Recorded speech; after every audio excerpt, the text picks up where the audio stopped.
I do that. The things that I want to do, postpone. Why? I want to be free.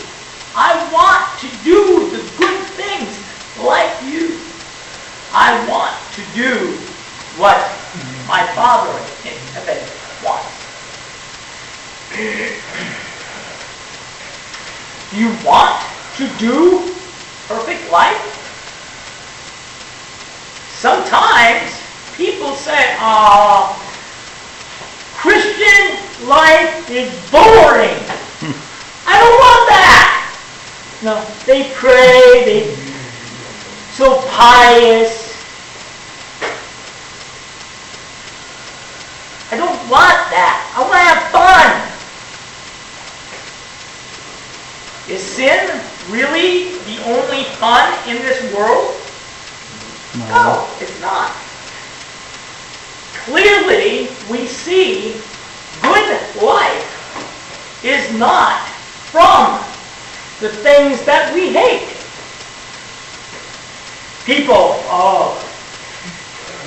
the article in the newspaper says that people in Colorado, my home state, I'm going there next week.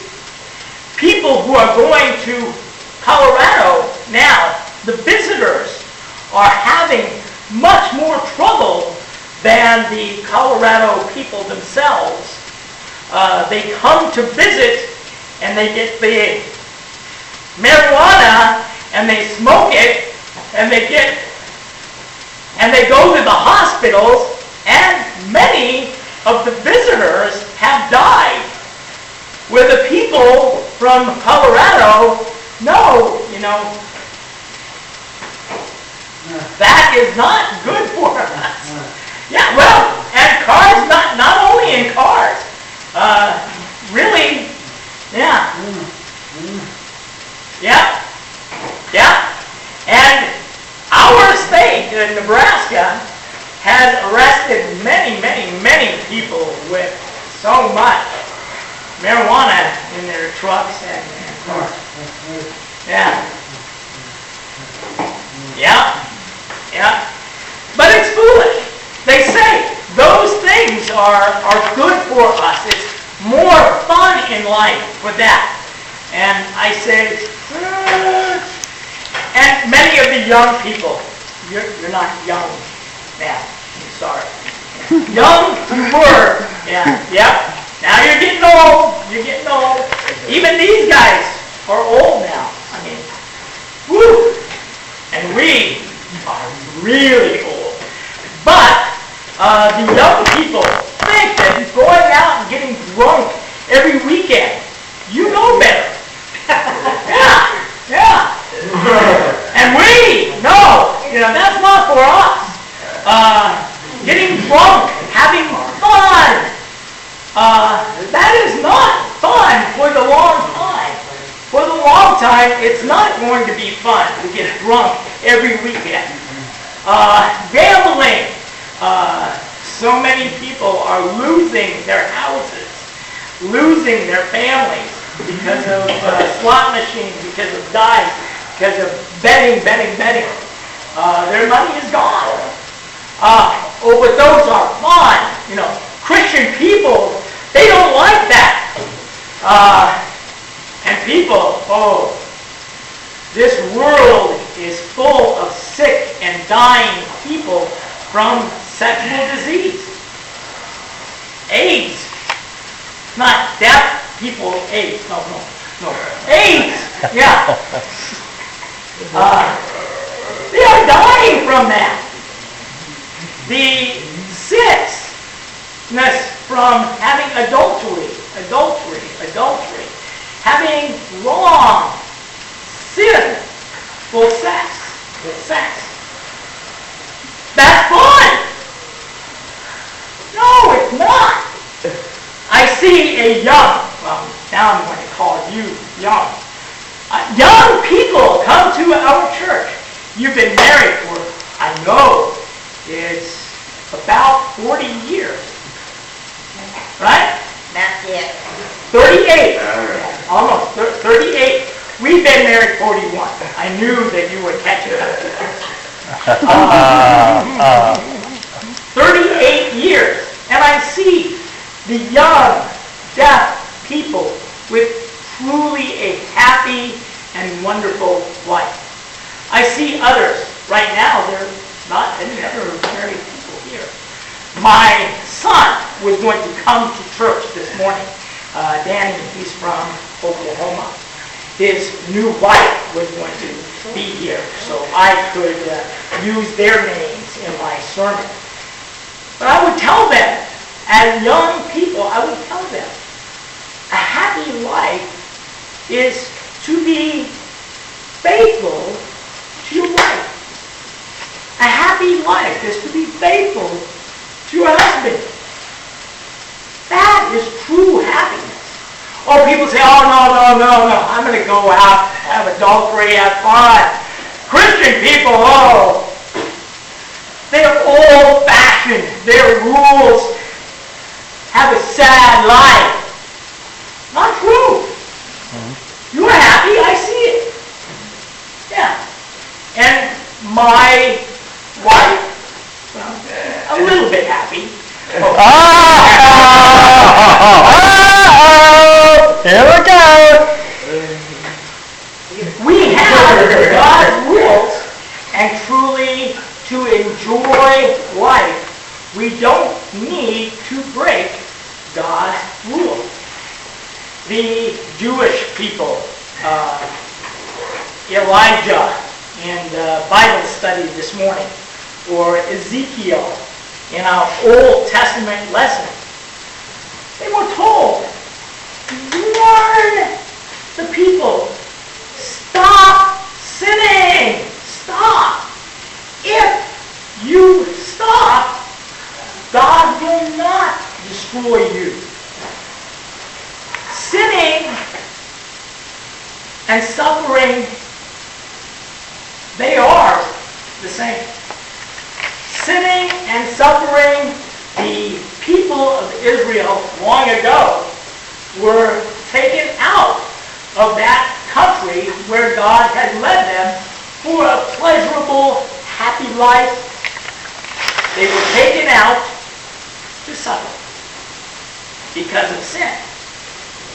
Sin will lead, Romans says, the wages of sin is death. If we sin, we earn only death. Sin. What do we do that's wrong? In America now, we try to say nothing is wrong. Homosexual, alcohol, that's a lifestyle.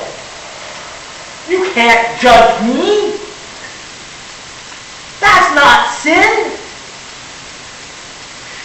God says, yes, that is sin. And we have to say, either I agree or I disagree. If I am disagreeing with God, what am I saying? In my home, 7 children growing up. He's the last one. He is a good son. I mean, very good. But he knows that he is going to, shortly, he's going to move to his own apartment. Apartment with friends. He's moving why? Because Dad's house, Dad rules. Yeah. My wife and I will go out and we will tell him, don't have a big party. He would not. He is a very, very good son. And he helps. He is not a bad boy. But it is always true who you are living with, that person makes the rules. If I am living with God in heaven, who is going to make the rules there? If I disagree with him, who is going to lead? Me or God? Who? It will not be him leading? No, you're right. Brother is right. God is not going to lead heaven for me. God will say, you don't like the rules? Bye-bye. Where does a person who says bye-bye to God, where does he go? Hell. There's only one place that is not heaven. There is one heaven, and then one place that is not heaven. This place we call hell. If we say, don't like your rules, I don't like to use your name rightly, I don't like to come and worship every Sunday, I don't like to honor my father or mother, I don't like to stop murdering or stop adultering or stop stealing or stop gossiping and blaming, I don't like it. He will say, you don't have to live by my rules. You don't have to. There is another place for you.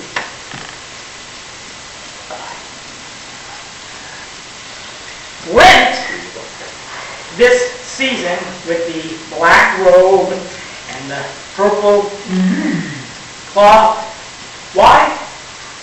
The dark colors, because we look at the dark blackness, the dark dirtiness of our sin. We look at our life and we say, no, I truly want to do like you. I want to do as you told me. I want to stop sinning, and I want to start living as you want. How do we live those wants? Well, only one place that we can find out what God wants. This is the Bible. That's the reason that deaf people read the Bible. Or watch it on the screen. Or watch it on my phone. Or watch it on my tablet. I can see the Bible. I can see what God wants for my life. I can see because God is talking to me through His Word. Now, you know, holy, pious, righteous voice. Right. No. Understand. I will tell you what God wants. But if I say something different than what God says, voice is wrong, not God. What God's Bible says, I will explain for you. I try to tell you the stories, to tell you the stories, the happenings of God in history and now. I try to apply that to your life now. And like Ezekiel, God said, if you don't warn them, you are responsible for their sin. If you, prophet Ezekiel, if you warn them, and you're not responsible, their sin is their own responsibility.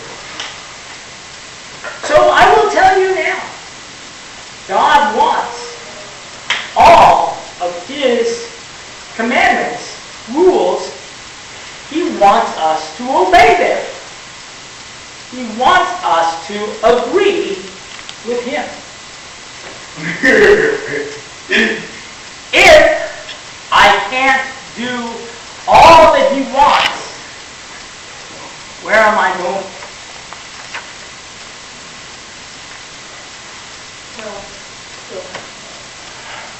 You're still going to heaven?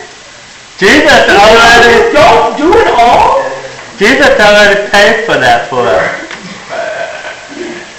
And the reason is that Jesus already took our sin, all of the responsibility, all of the guilt, all of the wrong sins he took on himself. He went to the cross and he died for my sin. Does that mean that now I can go out and sin and have fun? No. No. That means that now my sins are not going to be against me. Because already God the Father, against the cross, Jesus bleeding and dying for my sin.